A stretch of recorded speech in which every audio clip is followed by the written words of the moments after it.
Thank you, Mr. Chair. The latest bank failures have held up a mirror to the two-tiered banking system in the United States. If your bank is too big to fail, it has an implicit guarantee of unlimited deposit insurance. But if your bank is too small to have an implicit guarantee of unlimited insurance, then in some sense it becomes too small to succeed.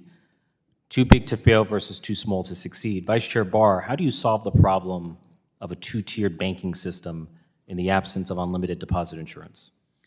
Well, let me start by saying that overall our banking system is sound and resilient. Our community banks are serving their community. They're vibrant.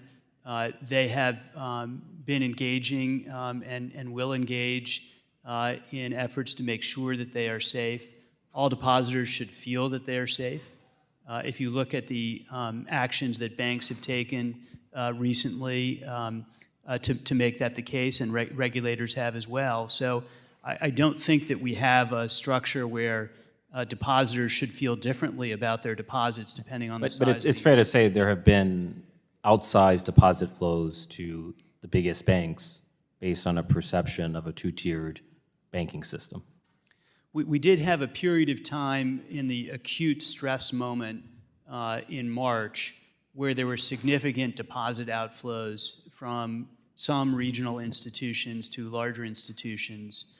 With the announcements that the agencies made and the establishment of the Bank Term Funding Program, deposit outflows for almost all institutions normalized to what they had been prior to that stressful incident. So I want to speak about a new source of stress. New York City has the largest commercial real estate market in the United States. Commercial real estate, particularly office, is confronting the worst of both worlds, declining property values and rising borrowing costs. The combination of work from home and rapidly rising interest rates has been a calamity for office real estates, particularly Class B and C. $270 billion in CRE mortgages are reaching maturity in 2023. A third of those mortgages are office. Vice Chair Barr or Chair Gruenberg, how high is the risk of commercial real estate causing a new wave of bank failures?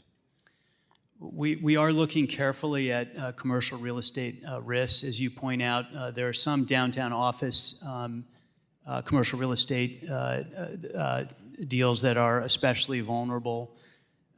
We are in a somewhat better position than in prior downturns in the sense that the loan-to-value ratios prior to the reset in pricing were muted. And so the price resets that we're likely to see, there's more capital than there had been in prior crises to absorb that. There's also a lot of heterogeneity around the United States in terms of how exposed different banks are to those risks. Do you think any loan restructuring can or should be undertaken to prevent a cascade of defaults in CRE market? I do think that banks already are in the process of working out commercial real estate loans where they see those risks in appropriate places.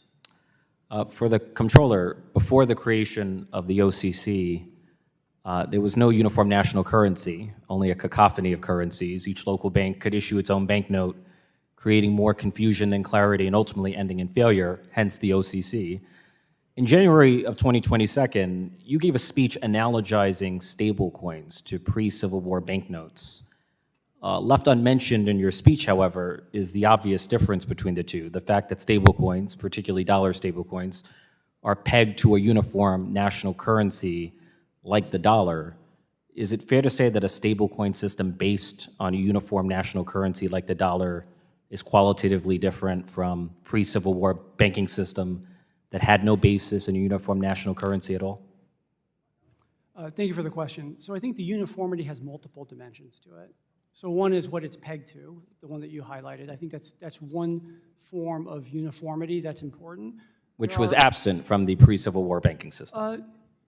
Well, I think that historians may debate that. I think the one in the free banking era, pre-Civil War, the issue where there was not uniformity was in the chartering and the supervision of the different banks. And I think that that is the case with stablecoins. The chartering, the supervision, and the standards to which stablecoins hold themselves are not consistent. And I think that that's something to be wary of. With respect to dollar stablecoins, or?